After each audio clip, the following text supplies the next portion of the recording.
Another lovely goddamn. Oh, and by the way, the reason why we went back to goddamn Alexandria on Sunday night and then back to New Orleans is because we had to go on from New Orleans. We were in Biloxi the next day on February 7th, and that's 60 miles past New Orleans, farther from our homes.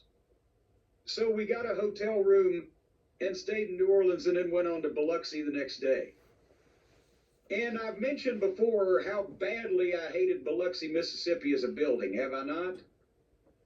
The Mississippi Gulf Coast Coliseum, that big, giant, 15, 18,000 seat building that was dark as a fucking tomb, that we never drew in, that even a goddamn big house that we had one time looked like a piss hole in a snowbank, and that we got jumped on and attacked in the goddamn dark on numerous occasions. Have I mentioned that town?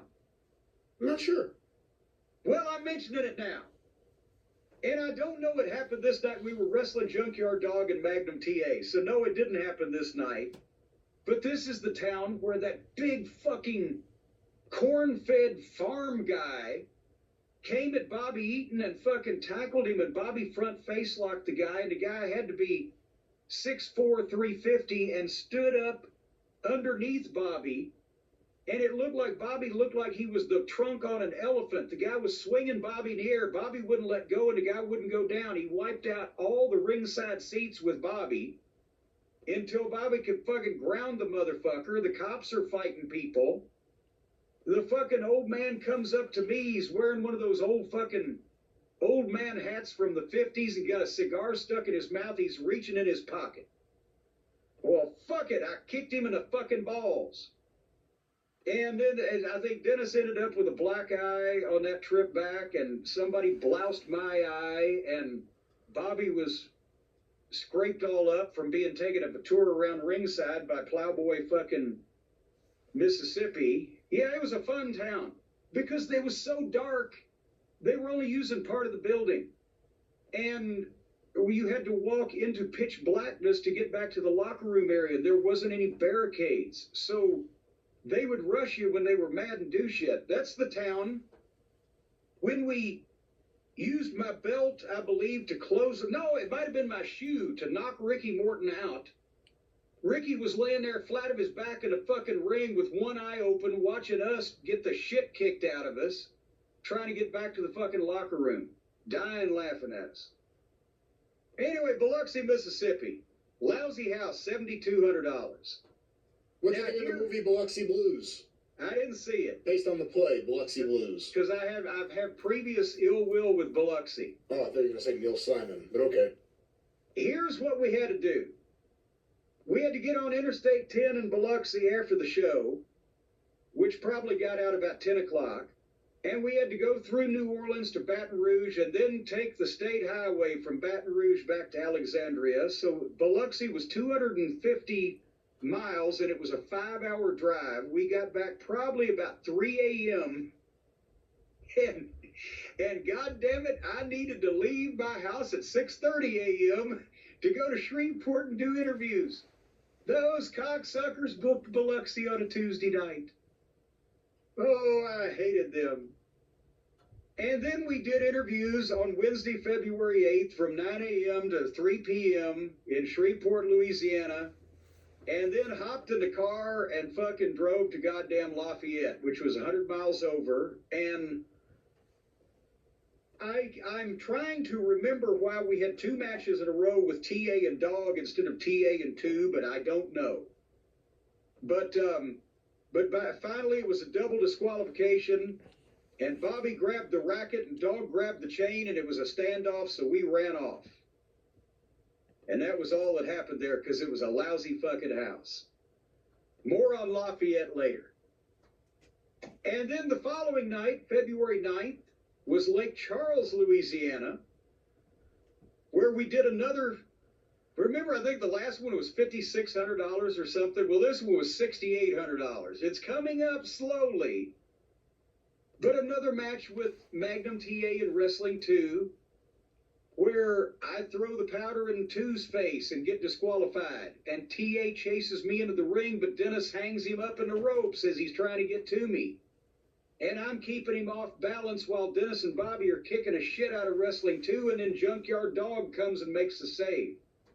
Because Brian, in about a month or so, maybe not even, remember, Wrestling 2 is not only going to turn heel, but he's going to be the end of Junkyard Dog for a while in Mid-South. So it was even more hard for the people to stomach that when Dog had been coming out to rescue Wrestling 2 from getting the shit kicked out of him, and then to have to do things like that to Magnum, his partner, and Dog, his friend. Got a little bit more heat, right? So anyway, and then we finish up the weekend with a bang, and there's a moral to the story here. And Brian, you've been asking when did you realize this, or when did you know that, or were you doubting things, or you know the questions you've been asking. And this weekend, Friday, February 10, Saturday, February 11, is where we really got some answers and we started to feel really good. And I will explain why. And by the way, I'm an idiot. I should have mentioned this earlier, because before we started recording, I did a little research. I know I'm talking about these matches, well, we did this, did that, and blowing by it, right? And it's hard to picture if you've never seen them before. You and I have seen the tapes many times. But this stuff is on YouTube. You know me, I'm an internet idiot, right? I go to YouTube and type in Midnight Express versus 2 and TA Houston, and all kinds of shit pops up. None of it, I don't know who any of these people are, none of it's probably legal. But the Houston matches exist because we've talked about how Paul did his TV there. It was customized, and they shot raw footage of all the matches, and then they go back and use on TV what they wanted, right? And then the same thing that Watts would do sometimes with camera at Oak City or Tulsa or someplace. Well, Houston TV also started incorporating clips from Watts' show once in '83 they made the deal. Right. So it was a and it was an hour and a half, so you had more time. But I looked on you, not only that, but some of the Mid-South TV, including the compilations of the interview we did where we tarred and feathered Magnum, the angle there. All this stuff is there if you look for it. Folks, I'm endorsing no one. But one guy even had a playlist, as the kids call it, of all of the Midnight Express matches from the year that we're talking about, including this one this weekend. So, if again, totally illegal, not plugging anyone, but you can see this shit, folks. If they won't put it on the cock, it's still easy to find until YouTube goes under. So this was Friday, February 10th, as I said, in Houston, and it was the main event against 2 and TA, and this is, Brian Hildebrand was there. He had come down to spend the weekend with us and take pictures for the magazine, right? Mark Curtis. And so there's a picture that I've got that you probably got it in the Wrestling News files, of me throwing powder in Wrestling 2's face and the cloud being perfectly enveloping him and all that shit, right? You remember that? I do. He took it this night. And this was the Paul Bosch story, because I just went back and looked at the last 2 or 3 minutes of it. I hadn't seen it in years, and now that I'm looking at it for this, we almost got killed, I think, that night.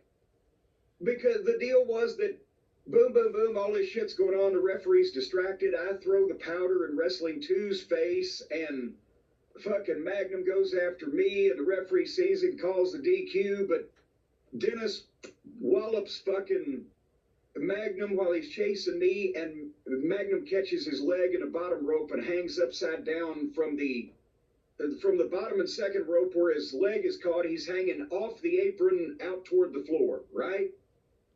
And so Bobby and Dennis get Wrestling 2 in the middle of the ring and start kicking the bejesus out of him and beating him with a racket. And I take my belt off and I start whipping the shit out of Magnum.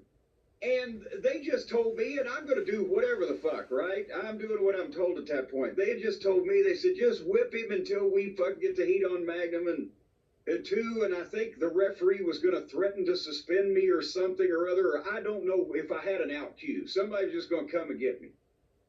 So I'm just whipping the shit. I got so tired standing on the apron and whipping him, and I could see the cops is starting to get in front of the people that are crowding up around the rail around where I'm at, but I've got tunnel vision. I'm just going to whip Magnum. And I'm tired bending over, and so I fucking jumped down on the floor. I figured, well, there's the cops, and I'm whipping the shit out of him again. He's like fucking yelling too, like, God damn it, because I'm laying him in. And what I don't realize until I saw this tape back, Brian, you've heard the stories of how, and you've seen the Houston footage, right? When there's shit going on in the ring, those people are yelling and screaming. It's loud, it's crazy, right? And all the tapes. Right. Including some of this one earlier in the match. These people had stopped yelling and screaming. They were all standing. Nobody was leaving. People were starting to crowd closer around the ring, but the level of sound had gone down to the fucking murmur. And the house was $45,000, and in those, that was 5,000 or 6,000 people, probably, with prices in those days. So it was about a half a house. But still, it should have been louder. And you've heard the stories from the old timers, the white heat, the silent heat. When the crowd gets quieter, that's when you got to watch out. Apparently, that's what this was. And I didn't know it because I was too busy whipping the shit out of Magnum TA, right? I don't know what the fuck is going on around me. I'm in the main event in Houston, and I'm going to whip this motherfucker until somebody comes and gets me. And who came and got me was Paul Bosch, because he heard this, and they wouldn't stop beating up Wrestling 2 in the ring, Bobby and Dennis, and I wouldn't stop quitting. And now when you see the wide shot from the hard camera, after we leave the ring and they're focusing on just the ring because it's raw footage, right? With Magnum selling and Two's trying to get his shit together. The cops have some guy on the far side that they've bent over, they restrained with the fucking orange security shirt guy that used to take the jackets, and they're handcuffing him and going to drag him out. He's come over the rail. All these other fucking people are still standing and crowding around.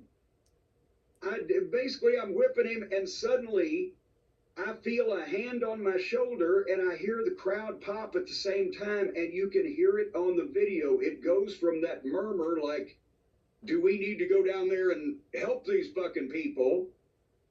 As soon as they saw Paul Bosch put his hand on my shoulder, the crowd fucking pops like a baby face is making a comeback in the ring.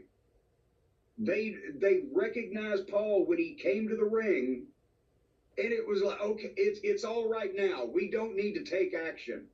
It's the goddamnedest, and there's no commentary on this match, so you can actually just hear it. And I feel his hand, and I look over, and there's Paul Bosch in my face. He says, "Get to the locker room now." I'm like, what? Go, Nick, get your boys. I'm fuck. So I jump in, and you see me jump in the ring and go, leave, we gotta go.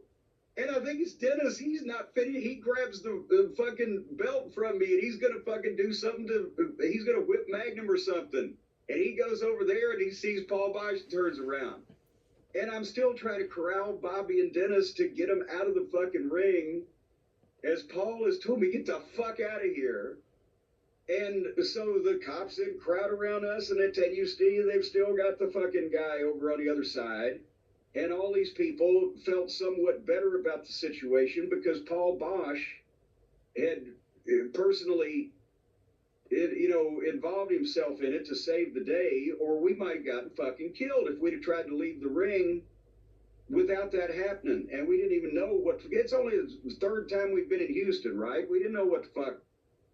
So that's when he fucking came back and he said, this was twice in a row. First he yelled at Dundee the previous time. Then he's yelling at us. He said, you people are going to cause a riot here.